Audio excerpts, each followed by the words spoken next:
Retornamos.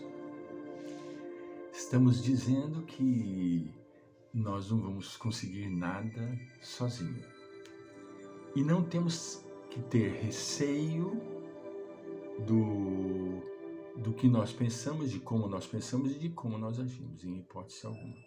Mas Joana nos diz aqui muito interessantemente: bloqueando-se pelo injustificável receio das opiniões alheias, o indivíduo recua ante possibilidades enriquecedoras de crescimento interior, de realização, deixando de ser feliz para estar sob tormentos crucificadores. Ele deixa de ser feliz para estar sob tormentos crucificadores. Como efeito, a sua é uma conduta confusa. Claro. Fugindo de suas dúvidas, torna-se crítico mordaz dos outros num processo de transferência de valores internos. Veja bem, a pessoa está tão preocupada com o alheio que ela não vê as grandes possibilidades que existem na frente do seu caminho de crescimento, mas ela fica insegura. Por quê? Porque a pessoa tem receio da crítica. Vou citar um exemplo que passou comigo, não que eu fiquei receoso, mas eu simplesmente fiquei incomodado, né? Tenho que ser sincero. Fomos fazer uma palestrazinha a convite de um amigo no centro. Lá chegamos sempre antecipadamente, cumprimentamos as pessoas e coisa e tal, e aí fomos chamados para sentar na mesa, na tribuna. Lá fomos, sentamos. De um lado direito meu sentou uma pessoa, de outro de lado esquerdo sentou outra pessoa. Meu amigo sentou do lado esquerdo. Começou a oração e coisa e tal, aí passaram a palavra. Nesse momento, ambos os companheiros que haviam sentado do meu lado tirou um caderninho e um lápis na mão. À medida que eu ia falando, ambos iam escrevendo no caderninho.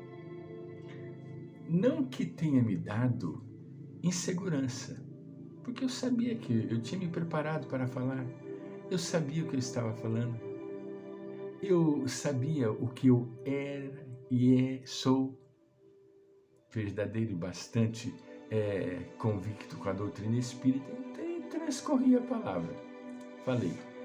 Mas eles não vieram conversar comigo no final a respeito daquelas anotações. Eu acredito, porque eu tenho o hábito de citar muitas referências. No livro tal, na página tal, no capítulo tal, e assim por diante. Né? Faz questão de ir muito bem embasado, né? Para não abrir campo para dúvida e discussões. Mas aquilo me incomodou. Você vê que coisa? No íntimo, me deixou inseguro? Não me deixou inseguro, sinceramente, mas eu não esperava que as pessoas fossem anotar, não é? Eu não ia falar besteira, mas as pessoas anotaram tudo, foram anotando tudo que eu falava, né? Isto gera para pessoas imaturas um bloqueio, entende? Tranquilamente, a pessoa fica tensa, a pessoa fica insegura, né? Então Joana nos diz assim: fugindo de suas dúvidas, torna-se crítico a pessoa insegura, crítico mordaz dos outros, num processo de transferência. Por quê? Ele vai transferir para os outros a sua fraqueza. Procura sempre agradar na presença e faz-se censor na ausência. O indivíduo não é ele. Ele na frente é uma pessoa, atrás ele é outra, totalmente diferente.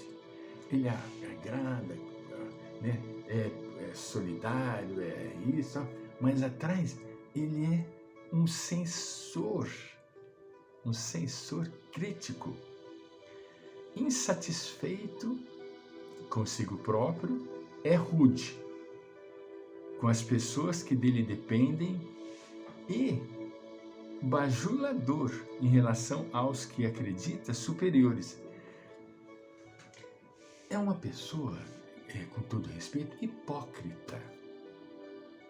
Totalmente hipócrita, né? Bajulador em relação aos que acredita serem superior a si próprio.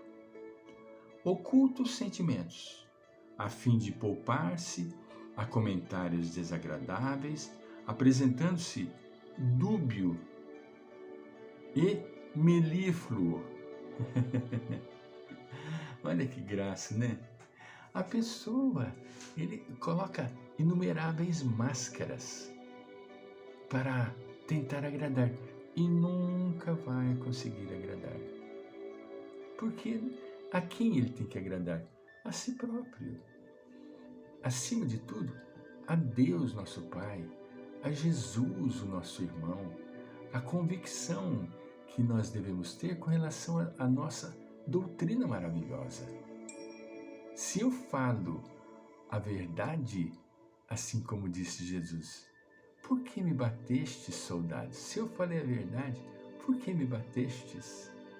Se eu falo a verdade, por que eu vou temer?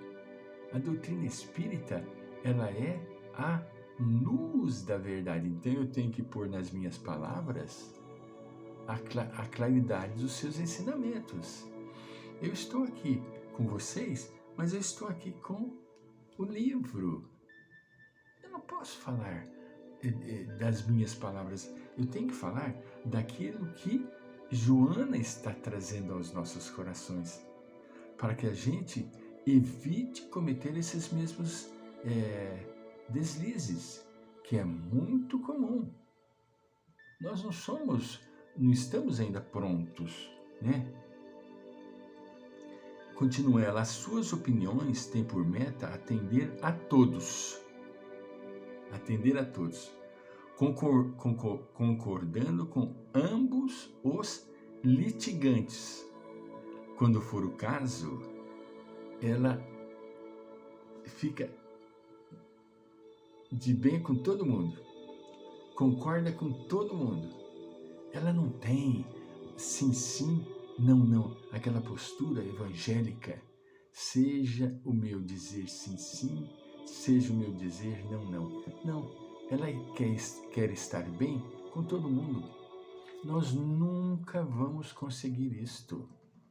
Nunca. Agora, se nós formos pessoas leais, se nós formos pessoas honestas, se nós formos pessoas que estão concordes com os ensinamentos de Jesus, nós não temos que nos preocuparmos. Seja o meu dizer sim, seja o meu dizer não. O que eu penso, o que eu falo e o que eu faço estão em harmonia. Nunca devemos esquecer mais isso. Nós estamos em paz. E eu não sou a paz, mas eu estou em paz. A próprio estudo.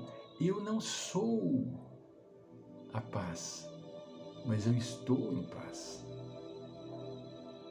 Eu preciso ser a paz. Construir dentro de mim elementos que gerem a pacificação. Parece, segundo Joana, um diplomata hábil, não fossem os temores íntimos. A pessoa engana. A pessoa é um camaleão. É triste isso, não é? Ela muda para o José, muda para o Antônio, muda para o Felisberto, muda para a Mariquinha, para a Joaninha e assim por diante. No final das contas, o que ele é? é uma personalidade completamente composta de retalhos. Completamente composta de retalhos. E isso não faz bem a quem? Não faz bem a ninguém.